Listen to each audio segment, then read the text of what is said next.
There's nothing better than booting up an old favourite and realising it still hits just as hard. Some games age out fast, but the best ones keep their style, their punch, and their replay value no matter how many new releases come out. Right now, that matters more than ever when so many huge launches feel forgettable a week later. So today we're counting down 18 PlayStation 4 games that still hold up and still deserve your time. Let's get into it! And we're starting with Detroit Become Human.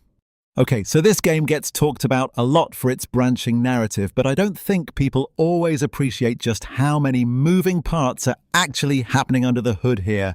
You're constantly making choices as multiple characters, and the game is tracking all of it. Not just big story beats, but tiny behavioral stuff that comes back later in ways you didn't expect. And yeah, sometimes it goes a little heavy on the dramatic side. It's not exactly subtle about its themes, but honestly, I think that's part of the charm. It's a game that really wants you to think about consequence, identity, control, all that stuff, even if it occasionally leans a bit hard into the messaging. The three-character structure is what really sells it, though. Connor, Kara, and Marcus all feel like different perspectives on the same collapsing world. And depending on your choices, their stories can go in wildly different directions. I still remember entire playthroughs where things went so off the rails I genuinely wasn't sure if I was doing it right. And that's kind of the point. There's something addictive about seeing how far your decisions can bend the story. One of the most ambitious narrative experiments in modern gaming. Now, next up, let's talk about A Way Out. You know how co-op games usually feel like somebody made a single-player game and then kind of stapled another player onto it afterward? Yeah, this is not that. A Way Out is built entirely around two people working together from start to finish. You play as a pair of prisoners trying to escape prison and survive everything that comes afterward, but honestly, that's just the setup. The real magic comes from how the game constantly finds new ways to make both players feel involved. One person might be distracting a guard while the other sneaks around. One player is having a conversation while the other is doing something completely different across the room. Sometimes you're both focused on the same objective, and sometimes the game deliberately splits your attention. And somehow it all works. We played through this with a friend here and spent half the time laughing because the game keeps throwing unexpected situations at you. Then it suddenly gets serious, then funny again, then serious again. I'm obviously not going to spoil the ending, absolutely not. If you've somehow avoided spoilers all these years, keep it that way. Trust me on that one. One of the best co-op experiences you can still have today. If there's one game that made me sit in silence and question everything I thought I knew about consciousness, it's SOMA. This is Frictional Games' 2015 sci-fi horror masterpiece, and it's nothing like their Amnesia series. You play as Simon Jarrett, a man who wakes up in 2104 inside an abandoned underwater research facility called Pathos 2, with no memory of how he got there. The horror here isn't about jump scares, it's about the terrifying implications of what it means to be human when machines have started to believe they're people. The game emphasizes stealth, exploration, and puzzle solving over combat. You can't fight the creatures, only evade them.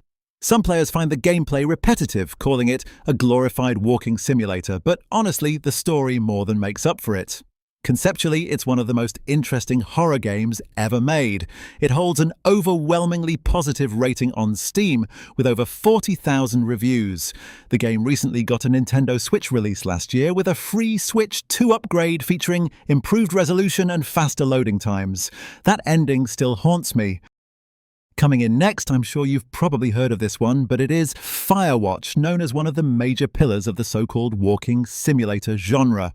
It's also one of those rare games pulled straight up from a regular conversation. National Forest in Wyoming is the setting, and the year is 1989. You take control of Henry, a regular guy looking for an easy, quiet summer gig in a scenic setting. He takes a job as a fire lookout, posted in a national park for the summer, and his only means of contact is a person called Delilah, the boss.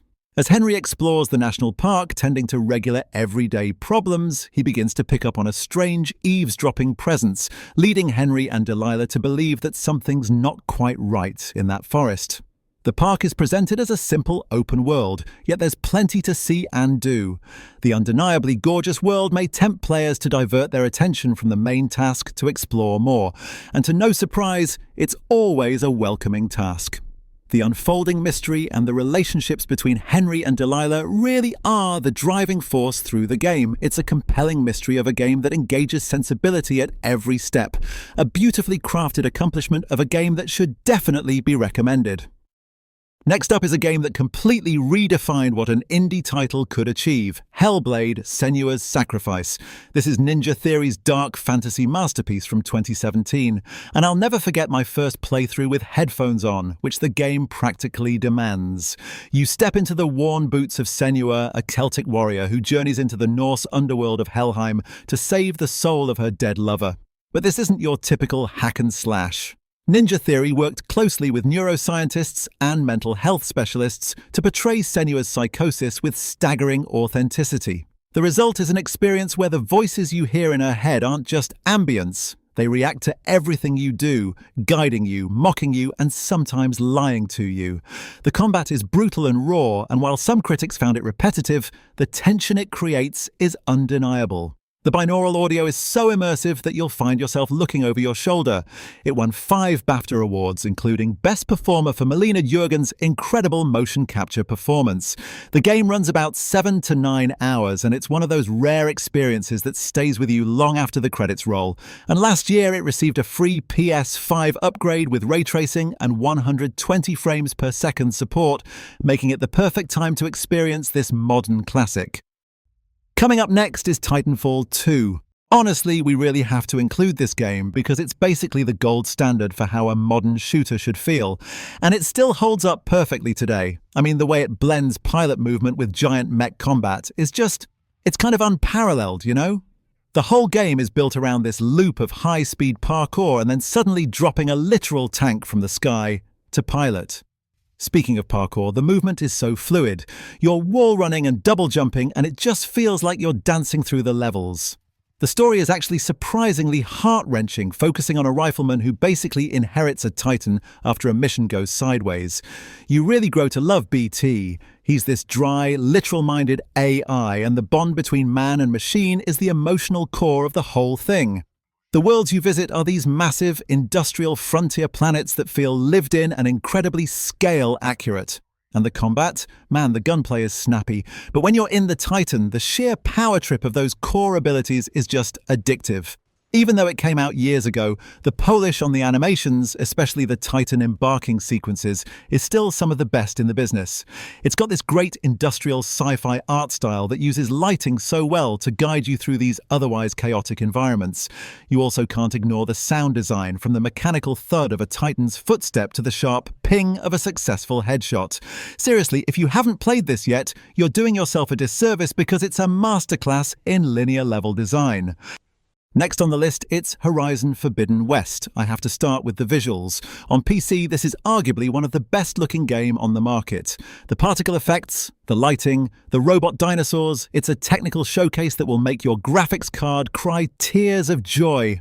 Aloy is back, and she's still talking to herself constantly, which is kind of annoying, but you get used to it. The combat is where this game shines.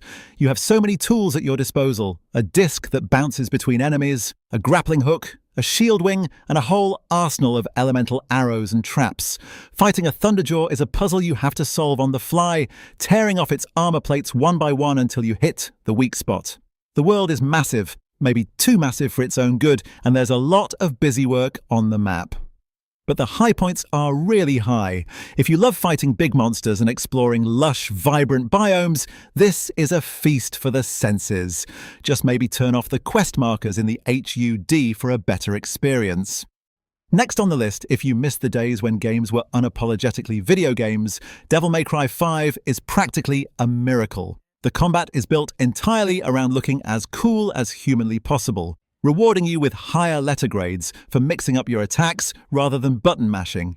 You swap between Nero, Dante, and the new guy V, and they all play so differently that it feels like 3 games packed into one package. I mean, Dante alone has so many weapons and stance switches it's almost overwhelming to learn, but mastering him feels incredible.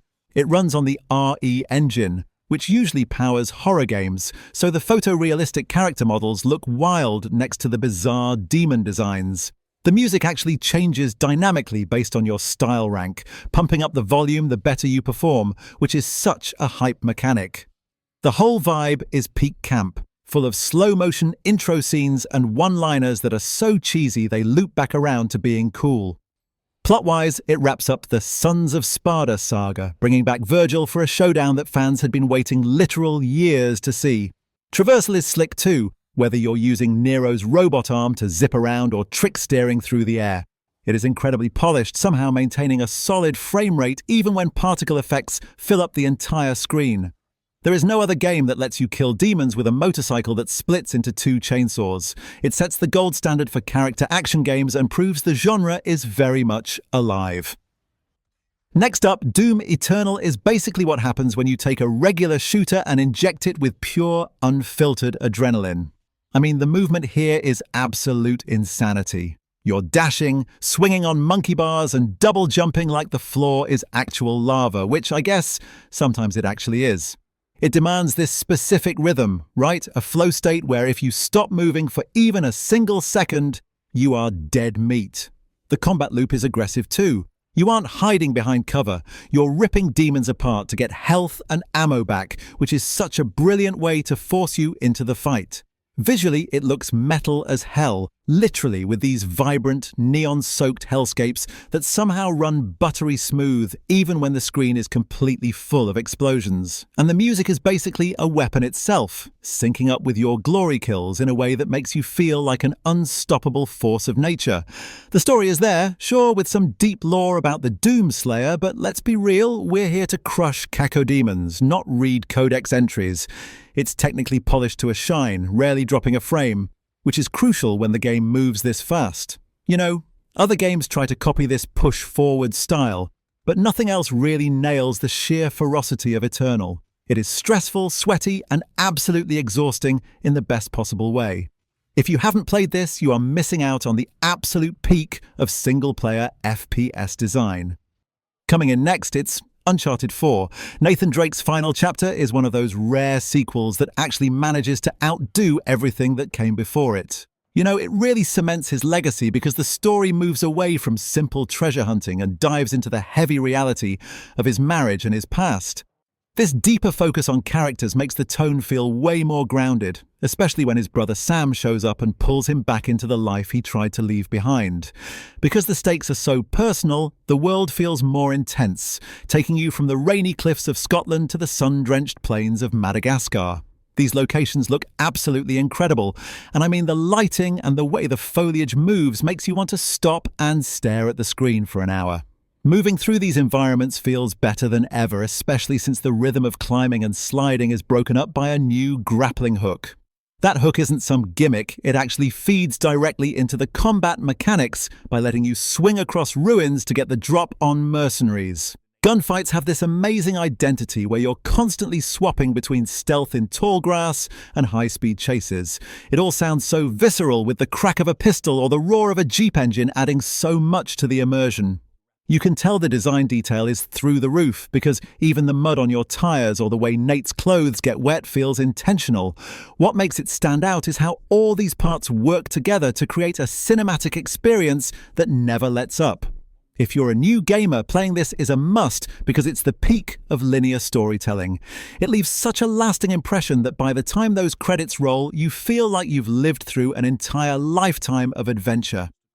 And next up, let me just say this up front. The game you can play today is a completely different beast from what anyone experienced at launch. Cyberpunk 2077 is CD Projekt Red's ambitious open-world RPG set in Night City, a sprawling, neon-soaked metropolis where corporate greed and street-level desperation collide.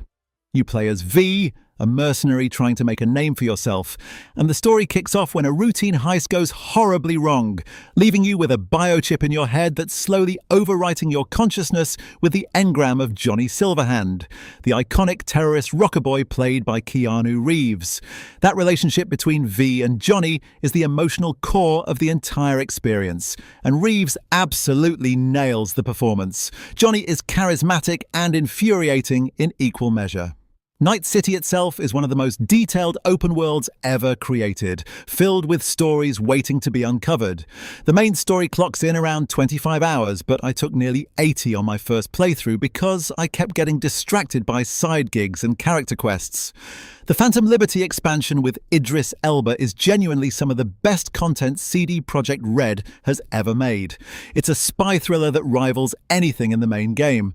I was honestly devastated by how it ended, and it's a testament to how far this game has come that I can genuinely call it one of my favourite RPGs.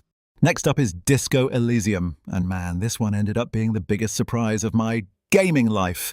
You play as Harrier Du Bois, a detective from the Revachol Citizens Militia who wakes up in a trashed hotel room with absolutely no memory of who he is or what happened to him. And there's a murder case waiting for him. A hanged man behind the hostel, but honestly, that almost becomes secondary to the real investigation. Figuring out who you are. This isn't a traditional RPG. There's no combat system at all. Every conflict plays out through dialogue and skill checks, which are resolved with dice rolls. Your stats are split into 4 pillars: intellect, psyche, physique, and motorics, and the 24 skills representing different aspects of your personality will literally speak to you, influencing your decisions and arguing with each other. It's like having a full committee living inside your head. You're partnered with Lieutenant Kim Kitsuragi, who's this calm, stoic presence that perfectly balances out Harry's chaotic energy. And the writing? It's genuinely some of the best I've ever encountered in any medium. Funny, heartbreaking, and relentlessly clever.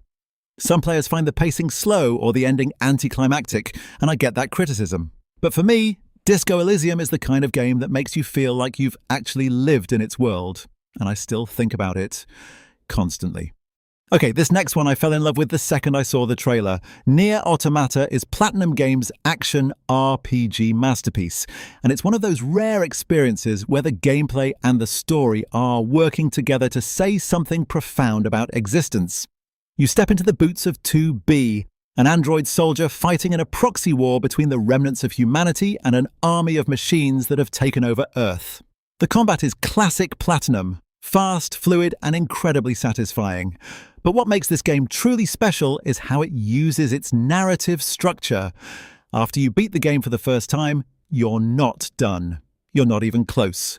You have to play through again as 9S, seeing the same events from a completely different perspective, and then a third time where everything you thought you knew gets turned upside down.